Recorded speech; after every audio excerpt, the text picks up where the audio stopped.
Heroes Forge, a Heroes of the Storm podcast. Welcome, Forgers and Amove crew, to episode 18 of Heroes Forge, a community-driven podcast all about Heroes of the Storm. I'm the show host, Jeff Reynolds, and I'm here with the incredible show co-host, Kristen Ashton. Hi, Kristen. How are you? Hey, Jeff. I'm super excited because that's the first time I've heard the introduction, and that was epic. That is an amazing introduction. I am so hyped for today's show. I can't even sit still. I'm glad you could hear it, and I'm glad that we're on Amove. We are so lucky to be here. For those of you that didn't get to join us last week, we announced that we are now part of the AmoveTV podcast group. Over there, they have some awesome shows, and we are so happy to be part of it. We are. Oh, yes. I'm very, very happy to be here, and I'm very, very grateful for them letting us on because I hope we can bring even more creativity to the group. What about you, Jeff? I am. I'm very excited, and I think we have a bunch of creativity to offer, and there's a bunch of stuff to talk about in the world of video games this week. First thing I definitely want to talk about is that the new Diablo 3 season has started, and today I played about 5 hours of Diablo, and it's bringing me back, Kristen. It's bringing me back. Is it bringing you back to a specific point in time, or it's just flooding back old Diablo memories? It's bringing back old Diablo memories, how much I love to play Diablo, especially Diablo 3. I really, really like it. And, you know, I'm running around and doing pointless things like trying to take down the chandeliers so that it hurts them when really I could just be doing it myself, killing mobs. But the chandeliers are more fun. The destructible environments, you know, all the tunes and everything. I mean, it just looks really good. Yeah, I heard visually they upgraded quite a bit. Yeah, they've spent some time on it. And, you know, this is the first season that I'm planning on playing all the way through, try to get to, you know, max level and to try to do some Paragon stuff at the end, which I think they still do that. But yes.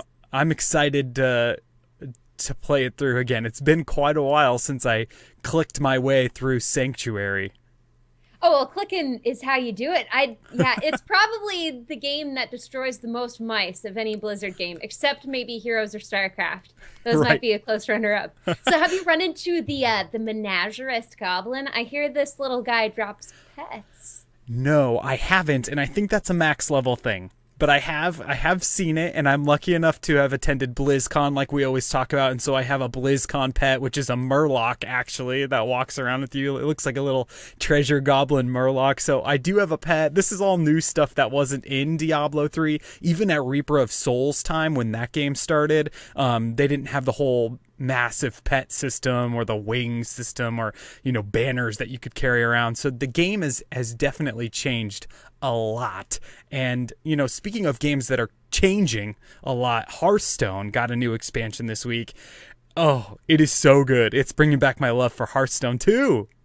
It did, and it looks phenomenal because it's the old gods, right? We're being called back to H.P. Lovecraft's entire mythos. We've got N'Zoth, Yogg-Saron, Cthulhu, not Cthulhu, Cthulhu, very different. And then with this ancient one, 9 cost 30. Oh, there's a ton of crazy stuff in there. I believe it's Yogg-Saron that casts random spells dependent on how many spells were cast in the game. So you can go on YouTube and just watch these crazy random moments, which you all know I love the crazy moments in Hearthstone. And it's nuts sometimes. Like, the craziest thing, you could die from that because it randomly targets people. Like, it could target you or your minions or all your crazy. You know, it's really, really fun. And it's bringing new life into Hearthstone. You know, on the Angry Chicken, they're talking about the standard format and everything like that. And so I personally believe that it's a really good thing for Hearthstone because it was starting to feel stale, and I hope that the team over there at Blizzard feels it too and feels the positive energy from the community. It's already gotten some, you know, meta decks that are kind of starting to settle in already after, you know, a week or whatever it's been, but it feels a lot better. Do you play a lot of Hearthstone or any? I've played a little bit. I dabble in it, but Hearthstone isn't one of those games that I've really strongly connected with. Kind of like Overwatch. I respect it for what it is, and what it does is incredible from the little I've played. But it didn't really capture, I think, because it's a one-man team, so I have to take responsibility for all of my mistakes. And, well, who likes to continually take responsibility for the fact that they can only get to rank 20? No, well, that's true, though. I mean, it takes a lot of patience and a whole lot of it can get frustrating at times when you're playing these games and you just keep losing and losing and it's all on you. At least when you play Heroes, you can have a team to either help you succeed or, you know, you can blame somebody else if something bad happens. Where's my team, GG? That's right. Where's my team, GG is totally true. I've been playing some other games this week too. I know that I think I had talked about this in a previous stream, but there's a game called Sunless Sea that I bought on Steam, and it's really fun. It's a story-based game where you go through. It's basically you dwell. This might be right up your alley, Kristen. You're dwelling in a city that is underground because the actual city the actual world has been taken over by, I believe, you know, it's a post-apocalyptic world up there. So they build this underwater or underground city that's all one big ocean. And they have different, you know, ports that you can travel to. And it's really dark. And the words and the writing is so good. And it's just really, really deep. How about you? What games have you been playing this week? Well, last night we just finished Alan Wake. And I have to say, the story... It wasn't too good. It left you going, what? Did I just play? That being said, the gameplay is absurdly fun. So much fun, in fact, that I would highly recommend people give it a shot. I just couldn't get over. You fight inanimate objects. You fight on a rock stage where with this warrior song playing in the background, dragon breathing fire. The enemies have these shields that you have to break through if you're going to damage them. You got flare guns. You got a giant evil lady with a tornado of buses and boats at the end. I remember that. It was so much fun. Yeah, I think that we had talked about this before. When I had played that, it was in college, and so I was, you know, really, really, you know, just having fun with games at that point, not really analyzing a whole lot about it and things like that. So I think I just took it for what it was. But maybe if I played it again now, I'd look at that story and be like, what? Yep, and you kind of get what's going on at the end. You can make a guess that he sacrificed himself in order to bring his wife back, and now he's trapped in this other realm. So I think the biggest issue was that the story never made clear that you were supposed to take the supernatural elements seriously. Right. Because the whole time you're wondering, is it a dream? Is it a story he or someone else is writing? So you don't really buy into the fact that these evil things are actually happening. So I think if they told you that, yes, these are happening, you need to take these seriously, made that more clear, I don't think the ending would have been as odd as it was. Yeah, that's a really good point. Because, you know, when you play any of these games, like even going back to Diablo, it sets the tone and makes itself very serious in the first 5 seconds. And so you know what's happening. And that's, I think, what Blizzard does with these games where, you know, you feel confident. And I hope that they do a little bit more with that in Overwatch, where you go into the game and you've spent, you know, $60 on this game. And so you know what the story is.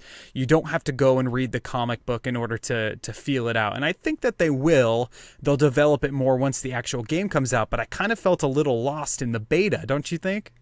I would agree. And I didn't actually realize there was any story until we forged Lucio. Because the page he had, it's a page out of a novel, really. Yeah.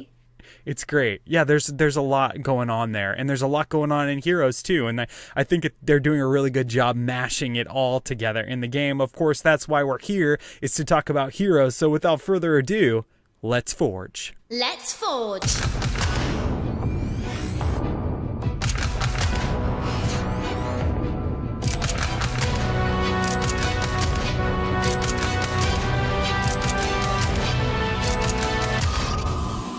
All right, everyone, welcome to the show. It's time to get started. If this is your first time listening to HeroesForge, welcome to the show. If you're part of the Amove loyalty crew out there, thank you for tuning into this show as well. And let me tell you a little bit about how it works. So every week, Kristen and I pick a character from the Blizzard universe, and what we do is kind of theory craft or imagine what that character would be like if it was in Heroes of the Storm. We have a ton of fun. Some of the abilities that we pick might be a little OP, might be just for fun. Sometimes we take it pretty seriously and try to come out with, thoughtful ways that the hero could be introduced into the game. And like we said at the beginning, it is a community-driven podcast. So we want all of your guys' ideas. Send them our way, and we'll give you a bunch of contact information at the end of the show. But before we get to that, we got to forge this week. So Kristen, why don't you let everyone know who we're going to be forging this week on the show? Well, this week we're taking on some more supports, and so I decided to go with Anduin Wrynn from World of Warcraft and later Hearthstone. Because the game needs supports. We need more. I've got Lily. I've tried the other supports, but I've got Lily.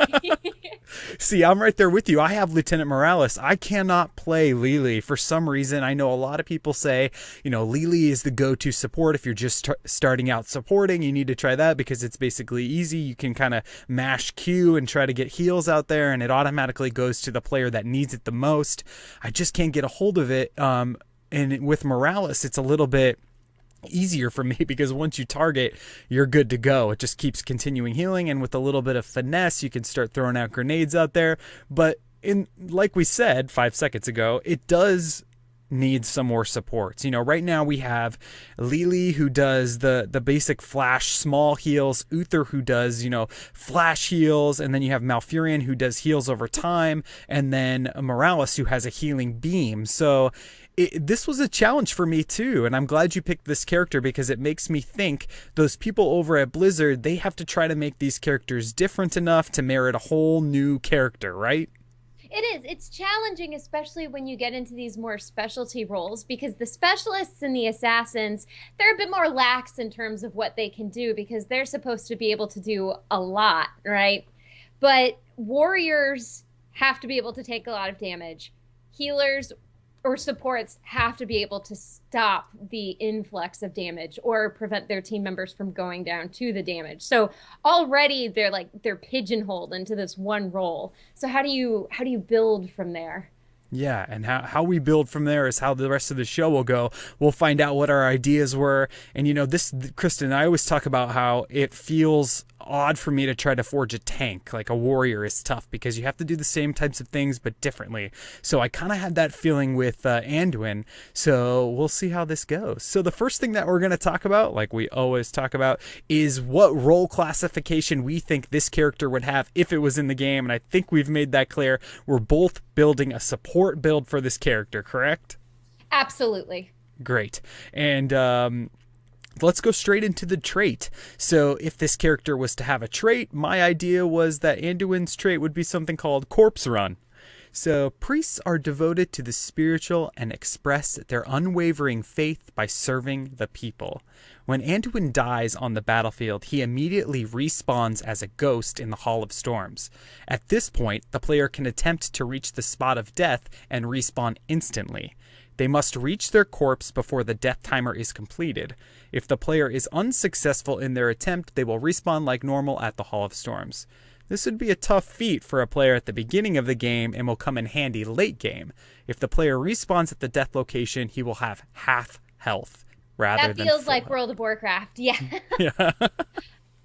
So yeah, how many times have we been in that World of Warcraft or even, that Diablo feel where you die and you got to go run back to where you were, pick up all your stuff and keep fighting from there. This could be OP. I could see it as pretty overpowered, although you are a support, so you're not going to respawn and then instantly start dealing damage to people. If there is a team fight late game, you might be able to make it back, and maybe it's not the best choice to respawn at that location, Exactly, because what if the enemy team has already pushed forward and so you're behind enemy lines and at half health? That probably won't work too well for you. But I do like that you do respawn at half health, so you would have to not waste, but use your abilities first to heal yourself before then jumping on the teammates. Right, that was my thought. Because I first came up with this and was like, well, maybe this is a little strong. But, there are tons of abilities out there and that bring people back from death. They have the whole Divine Palm and, even... all of those abilities that Uther has and stuff, they can bring people back from where they were. So maybe it's not too overpowered, and it still takes a good amount of time, as you can see from playing Diablo with the Black Soul Stone, having to run back from where you were to get back into the team fight and actually engage. Certainly. Now, would you have increased movement speed? I don't think so. I think you'd have just a normal movement speed and you wouldn't be able to mount. I think you'd have to walk in, you'd have to get to the team fight. And I'm imagining, if they were at your core, it could be something where you're just coming right back out and dying because they're there, so maybe it's not too OP. Maybe it would work out. What was your idea for his trait? For the trait, I'm going with something called There's a Fine, Fine Line. At will, Anduin can switch between his holy and shadow powers. When the switch happens, his abilities flip. So for instance, when a heal could target a friendly unit and heal, shadow now means that same ability targets enemy units and deals damage. Love it. So it's activated, right? It would live on a key binding and you activate it and then you switch over to a shadow priest. Correct. Oh, so good. And that definitely... that embodies the whole World of Warcraft idea, being able to spec as a different priest in the game, and it embodies Hearthstone perfectly because there are some minions you can play on the battlefield as a priest, and they change your hero power to do damage instead of healing. So I think that's great. That is a great feel. So you can just switch willy-nilly as much as you want. Correct. That's completely up to you. But of course, there's a strategy because do you need to heal or do you need to do damage? And if you do damage, is it doing the type of damage that would help your team? Yeah. Or would they benefit more from staying topped off the whole time? Exactly. I love it. That's a high skill cap feel right there. It's really, really good. And it's funny that you're doing this because a couple of users on Twitter hit us up and said, oh, Anduin, that's really interesting because, with the priest, you can go 100 different ways with it. And I love the hybrid idea, especially because a lot of supports have a tough time laning. They have a tough time, surviving on their own, and it's things like the grenade pushback. It's things like when Uther has his stun where he calls down the hammer. It's those kinds of abilities that definitely help out and make it easier to survive, right? Exactly. And they make that hero a bit more viable in more situations, which I think can be very challenging as a healer. Sure, you can vary up your talent build, much like every other hero, but without being able to really do damage, it's a little constricting. So it would be nice to have a healer that would do decent damage. Certainly not assassin level. Right.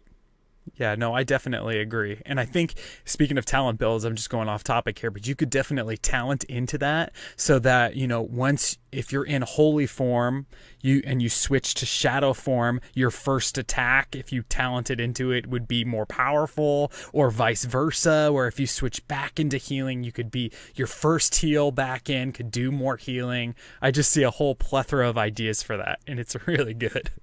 Yeah, and then hopefully they won't make you stick to one permanent one in your first talent. They actually give you some time before you have to figure out where your points should go. Exactly. So great.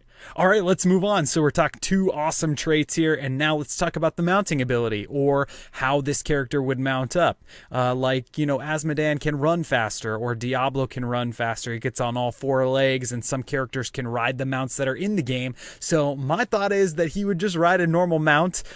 He's humanoid, so he would definitely be able to fit on all the mounts. And maybe if he had a specialty mount that came out with the launch, it would be some sort of really Argent Stormwind armored horse. There's an armored horse in the game now, but this is the Prince of Stormwind, right? So I'm thinking a banner or something really cool. Yeah, that would would be sweet if it had just the Stormwind logo emblazoned all over it. Yeah. Although I do have to ask, would Anduin ride side saddle because he's a prince? Or would he actually ride like a man? That's a really good thought. I don't know. Maybe side saddle. I mean, he is a priest. He is royalty, you know? Yeah, and so we can assume if he doesn't have pants on, it would be much easier to ride side saddle. Exactly, because he's probably wearing one of those priest cloaks or whatever, not necessarily pants. So, yeah, because there are a few characters that ride side saddle now, right? I think Jaina is one of them. Yeah, but Tracer rides normal. She rides like a normal horse, I believe. So it goes both ways. It doesn't matter if you're male or female. So I think maybe he would ride side saddle. I'd like to see Anduin ride side saddle. I think he's a gentleman, and he would have kind of more I don't want to say prissy because it's not negative. He would have more a proper way of riding. Right. He's a prince after all. Exactly. Now his father would probably ride it, straight up. And, His father would carry the horse. You know what? His father would take an airship into battle, crash, and then somehow be a strong enough swimmer with all of his plate on to swim up to the surface, land on the beach, and start fighting again. Yeah, I think he's reading Ripped for BlizzCon. I hope. Well, if Ripped for BlizzCon can get you that ripped, well, oh boy. Love it. What were you thinking for his mount? I was going with the priest's levitate cloud. Oh, very cool. So he summons this levitating cloud and he just moves at a mounted speed. Exactly. He gets his little fluffy cloud, stands there, and then directs his whim. So with this cloud, is it a mount that you choose, or is it Anduin's specialty, like only he can use it? Oh, I want to say everyone could use it because I think I'd like to see Uther on it. I think I'd like to see Arthas on it. Yeah, Arthas on it. And you could change the colors and maybe the cloud had like lightning or something underneath it. Yeah, when Diablo's on it, it's got a little smiley face. They were same page. That's exactly what I was going to say. That's great. Okay, very cool. Let's get into basic abilities. This is the basic abilities that we think this hero would have if it was in the game, all constructed off of our trait and also role classification. So, Kristen, I want to hear your basic ability, your first one first. Okay, we're going with Penance. A volley of light is launched at the target-friendly hero, healing them immediately and applying a small shield. If this is done in shadow form, this launches a volley of shadow bolts at the target enemy hero, damaging them immediately and reducing any shield they might have on them. If there is no shield, it simply does additional damage. Okay, so just a straight up heal and shield. Yep, straight up heal and shield, baby. Love it. But that's both. I mean, are there any characters that do that now? I mean, I know we have the opposite of that, which is, Lunara. She does initial damage and then it has damage over time, right? But this is basically a heal and a shield at the same time. Correct, but it wouldn't be a huge shield. It would just be enough to give you a little extra time in the battle. I think Brightwing gives a little bit of a shield. Okay. At some point, but it's not a big thing at the moment. And I'd like to see more shields because Tassadar has definitely proven himself to be an incredible support.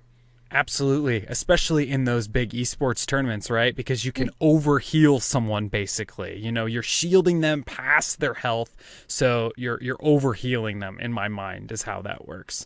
Love it. Well, my Q is basically the same idea. My first basic ability is called Heal. When this ability is cast, Anduin casts a powerful heal on a friendly target. This spell would not be a flash heal like Uther's heal, and it would not heal over time like Malfurion's. This heal would take time to cast, but when it was cast, it would heal for a significant amount of damage. Anduin is able to move while casting this ability to ensure he is not stunned out of the heal. Oh, nice. So you're going for a mobile priest. Yeah, mobile holy priest is what I'm thinking here. And I know that this is both with and against how, priests play in World of Warcraft, because I remember for a brief time my guild needed a priest, so I was one of those guys that, rolled a priest and thought I was going to get it to level 60 and, go help out with the Nixia. But it never really happened for me because it's just not something that I really enjoy doing. But when you're casting a heal, it's different. I mean, Uther's heal in the game right now, he clicks the button, clicks on the person, bam, the heal goes off. And it's, for a significant amount of damage. But when you're a priest in Warcraft, you got to stand there and kind of think about it for a second. You're like conjuring this heal. You're building it up. So I thought that's a way to make him different in Heroes, is to make him have to channel this heal for a second. But of course, it would do more more healing when it came out, because it would take more time. I like that. Oh, so going off of that, could you imagine then if you could cast it at any time, but the longer you channel it, the bigger the heal would be? Yeah, maybe there's some sort of talent you could go into it where you have to click it or activate it again to send off the heal. That's a really good idea. I love that, because right now I'm just picturing it once it reaches the full bar, just like in Warcraft, you do your healing, and that's what a healing sounds like. That's a healing sound effect, direct from the game, and and then it heals them. So it's going to take some practice to try to know when to pop off that heal, because it won't be quick.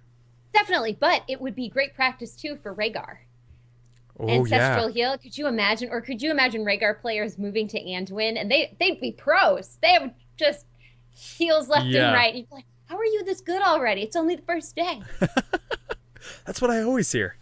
Speaking of so good, let's move to my second basic ability over here, which I call Holy Nova. Exploding with holy power. When this ability is cast, Holy Nova explodes from Anduin, pushing back the enemy and dealing damage. This ability would be used to protect him and also relieve pressure and allow the friendly team to regroup. It would have the same feel as a Sergeant Hammer Mines or a Lieutenant Morales grenade.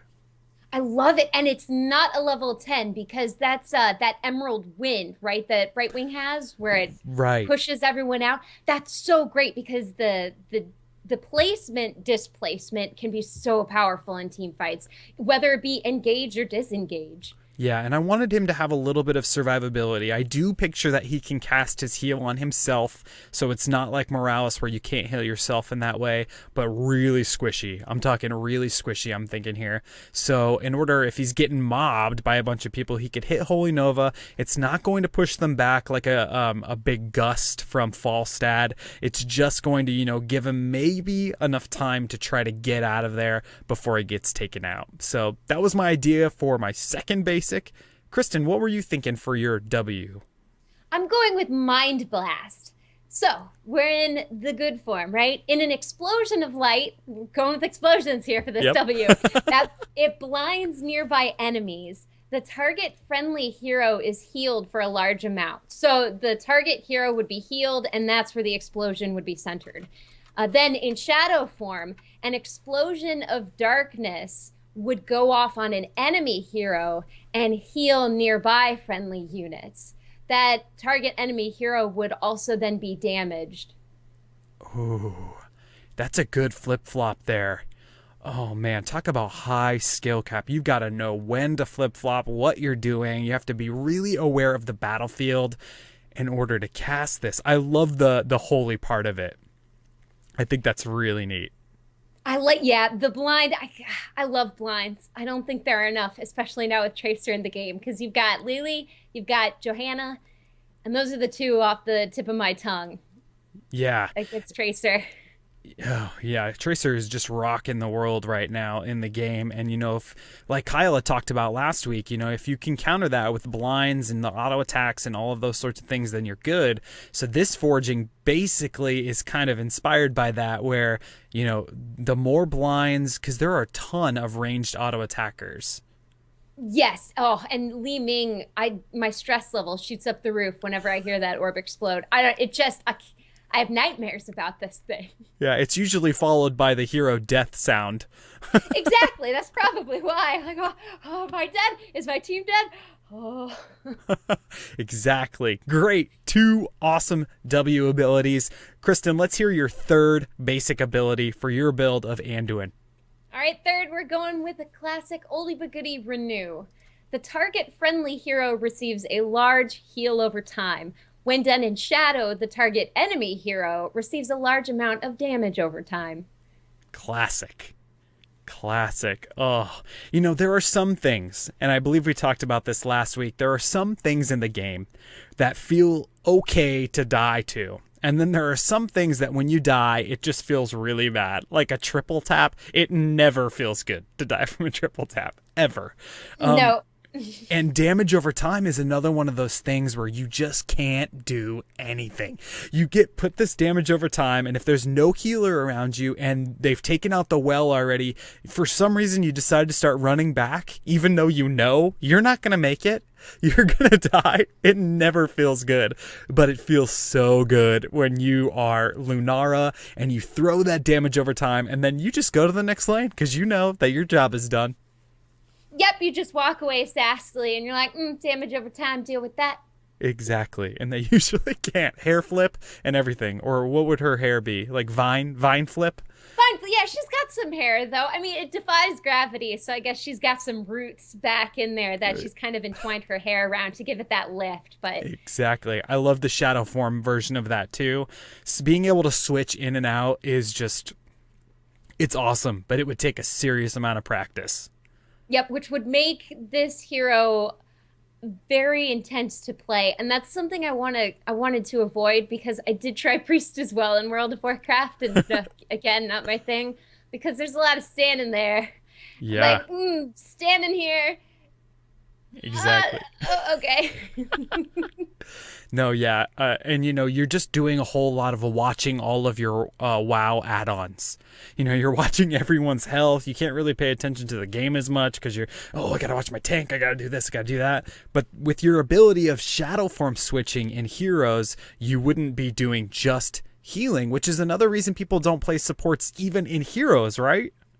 Exactly, because again, it's such a pigeonholed role. You have to keep your team alive. That's what your purpose is for the most part.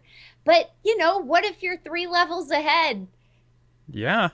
What? I guess you'll just keep healing, even though your team doesn't need healing. Exactly. Try to break that 100,000 healing bar all the time. Speaking of more healing, my third basic ability is called Lightwell. And I debated whether making this heroic or not, but I decided to not. And this is a cool little quote that I found from the WoW trading card game. And it was on the Lightwell card. It said, each well is a physical manifestation of the light. So that was pretty cool. When this ability is activated, Anduin places a light well on the battlefield. This light well heals friendly units in the area and continues to heal units until it is destroyed or the timer goes out. Placing this in a bush or vent will have lots of benefits, and the fact that it is an auto heal option is something that the game sort of doesn't currently have. So basically, you're just putting down, another one of those slowing totems or, those things that are in the game already. And we know that Karazim has a healing totem already. This is sort of exactly like that, where you're going to pop that light well down and it's going to do healing to your friendly units that are within the radius. I like that. Now, would it work similar to the WoW light well where it shoots off little bolts and it heals one at a time? Or would it just group heal? I think it needs to heal one at a time. And also shooting off little bolts and stuff is a good idea because then the enemy team has an opportunity to see it so they know where to go to take it out. Just another thing that's healing and another target for the enemy to have to focus on. But imagine if you could talent it so that there weren't little bolts. It just was invisible. And the enemy team had to figure out why nobody's dying. Ooh, that's great. That's a really good idea. Sort of really powerful though, because then you're spending time, checking bushes, but also this is a good thing to use to set up an ambush, right? So where the team fight's going to be. You can throw the light well down and then it's doing healing in that area, kind of exactly like Karazim, what Karazim can do with that healing totem.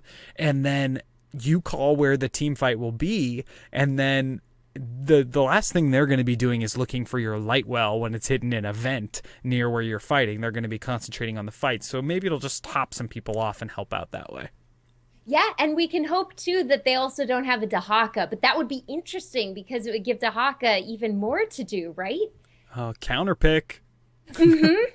Yeah, that's a great, because jumping from bush to bush or vent to vent, you're going to find that one that has the light well in it. Very smart. Maybe you wouldn't put it in a bush then. Oh, just, yeah, leave it out the open, surround it, and dare the enemy team to push their way forward. Kind of like a murky egg. Sometimes you just put it out there in the middle of the open just to taunt them. Yeah, sometimes, you lay it and you run and then you lay it a little further. Exactly. And they're all like, damn you, Murky. Awesome basic abilities here. 2 really solid builds. We're going to move into the best part of the show, but before we do that, I really want to thank everyone that has gone out and given us a 5-star review on iTunes. It helps the show immensely. It shows up on the iTunes search better if we have more ratings, so thank you. And if you enjoy the show and you listen to it on iTunes, head on over there and drop us a 5-star review, and make sure you leave us a note so that we can say thank you to you on the show live. Awesome. So if you want to support the show, we also have a Patreon website you can visit. It's patreon.com/HeroesForge. Over there we have some amazing goals that we're getting to, and we want to build the show all for the community. So head on over there to see how you can support us. And let's move on to the best part. Let's forge some heroic abilities. Heroic. All right, Kristen, I'm going to go first on this one. My first heroic ability is called Resurrection. This ability is exactly what it sounds like. When a hero dies on the battlefield, Anduin can use the light to bring him back to life. I picture a portrait of them will show up on the screen of the Anduin player, letting them know that they have died. The Anduin player then can select this portrait and click on the revive, which would have a total wow feel to it, and that hero would come back to life in the same spot, with as much health as like a divine palm or something like that, when they return to the battlefild. That's a total priest feel. I love it. It might be OP, but I think it's cool. No more OP than Divine Palm, right? Because that's technically what Divine Palm is you're dead, basically. But here's a little more life, and maybe you can change it around. And I love the fact that it's a resurrect, too, because that means they are completely through their health, entirely out. Yeah. And then you bring them back and give them more health. Yeah, so different, because with Divine Palm, they have an opportunity to cancel it out. Don't attack that guy, he's got Divine Palm on him. But with this, you would come back to life and there wouldn't be an option for you to get canceled out of it. Unless, now that we're thinking about this, just like my heal and just like Resurrect in World of Warcraft, you have time to channel it. So Divine Palm casts instantly, right? It's a flash thing. It just happens. So yes. Maybe Resurrect, to make it more controlled, the character would have to channel to use it so that you can get stunned out of it. Oh, that would be crazy. And I hate being interrupted during a heroic too. Now, if you are interrupted, would it be one of those where you get a shorter timer on it? Yeah, I would think so. You could try again, but you know that they've got their sights set on you, if you're going to resurrect. And I also imagine that it would only be a short amount of time that you could do it to a specific character that was taken out. So, you imagine you go into a team fight, Illidan jumps too far, he's way too deep, he dies, but the rest of your team is up. You better be in a good position to start channeling this resurrection without getting stunned out. Then Illidan's back up. It uses a significant amount of your mana, but you're back to a 5-man team. Yeah, and a question though, where did you get the idea that an Illidan would dive too deep? I just made that up. What would possess you to think that an Illidan would dive and then immediately get it blown up? Bronze League. Bronze League has inspired this anecdote, I do believe. Let's hear your first heroic. The first one, going with Power Word Shield. If in shadow form, Anduin immediately is transformed out of it into his holy spec to cast this heroic. When placed on the target-friendly hero, they are surrounded in a soft glow of light that absorbs all damage for a period of time. In addition, Their abilities cannot be interrupted for the duration of the shield. If their health was below maximum, it regenerates to full. Ah, Power Word Shield. Very wow. Very Hearthstone feel. Very good. Oh, so it automatically jumps you back to the holy spec. So you could use it as that too, right before you're doing damage, you're throwing shadow bolts, you're doing all your deal, and then you switch over to use this ability, and then when it's over, you're already in holy to try to do even more healing, right? Exactly. Great. And I'm guessing your second heroic has to do with being in the other form. It does. It's a lot less wacky than these past weeks, but I felt like I owed it to the priests, because I feel like in World of Warcraft, the priests often get a lot of slack, even though they're the ones who keep us alive. Right. So I really wanted to dedicate this to all of those priest players out there, because gosh darn it, we do respect what you do. And now, having played support quite a bit in Heroes, it's not an easy task.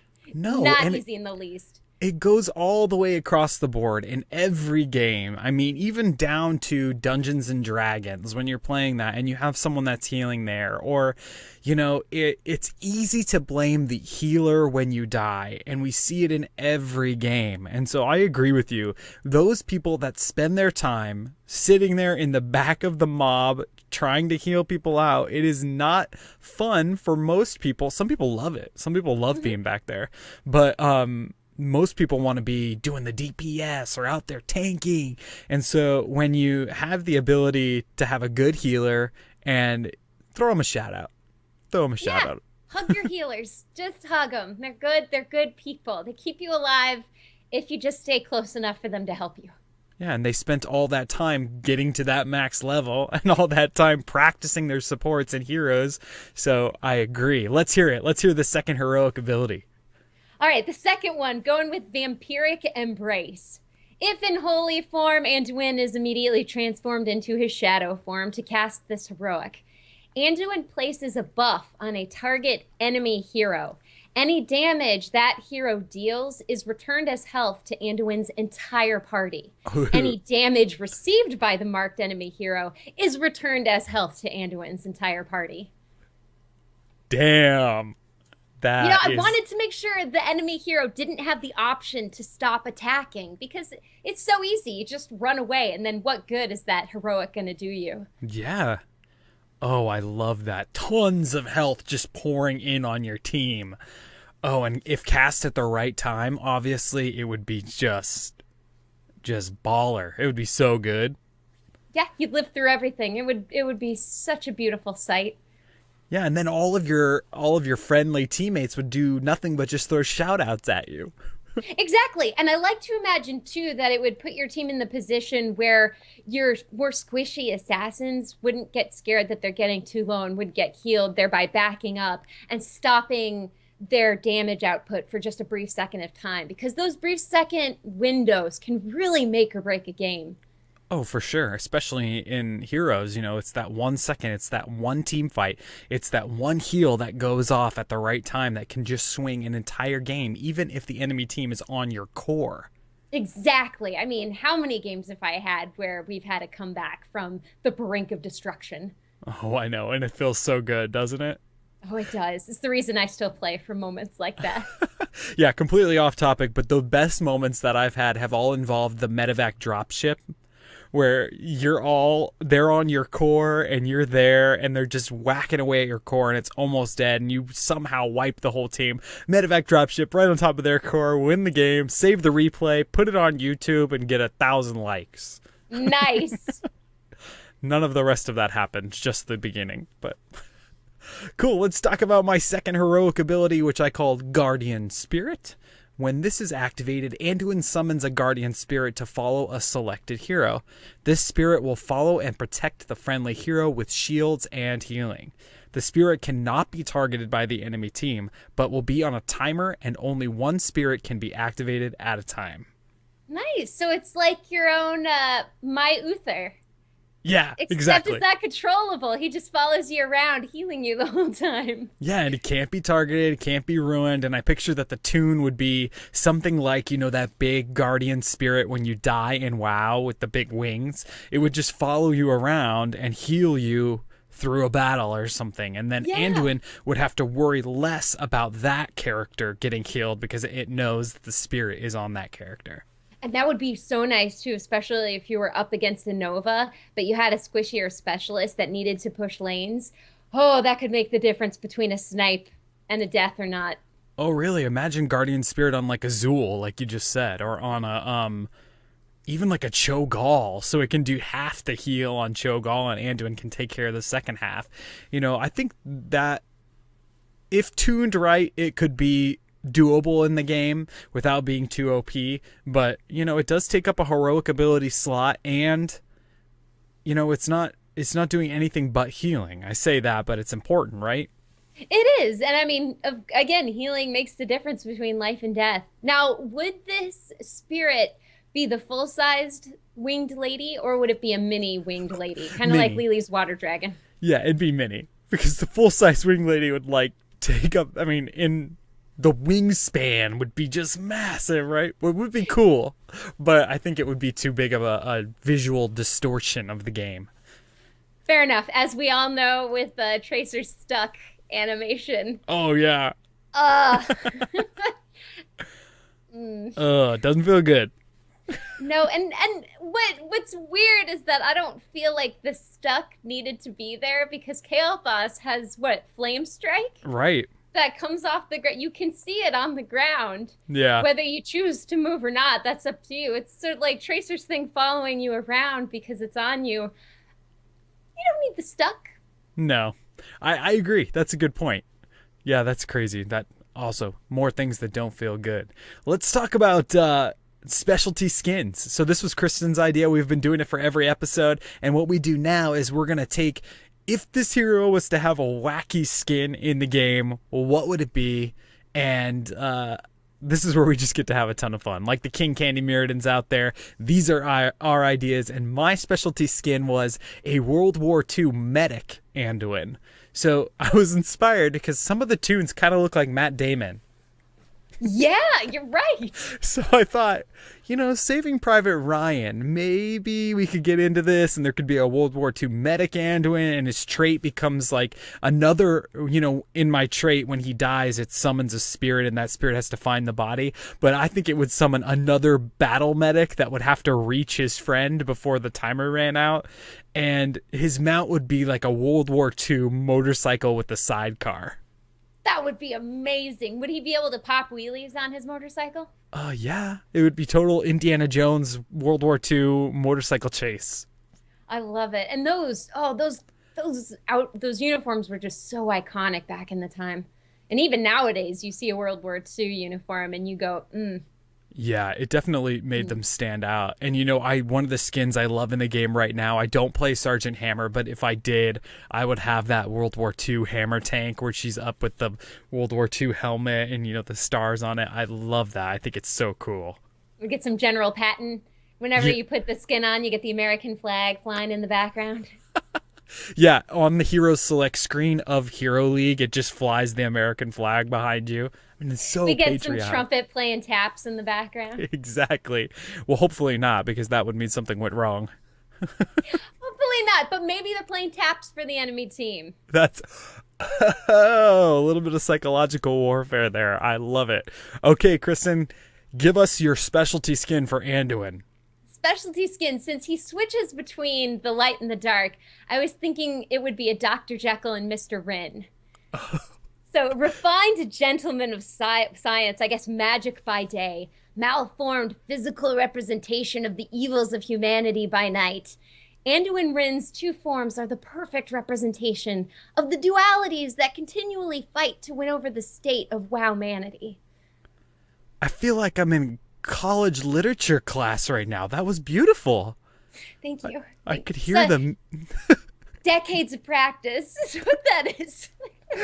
Oh man, that was really good. Okay, cool. So He's going to get crazy looking when he's in shadow form then. Exactly. I'm hoping for they would pull out tentacles and some really, maybe he turns into a partially formed shadow beast or something. So cool, because I love Greymane's transformation now. And I love how that whole thing plays out. I love how they did that in the game because it's different. This is just a really cool skin on top of an awesome character. I think that's well done and well written. Love it. Okay, I definitely think, after all these great things, we can say that this hero was forged.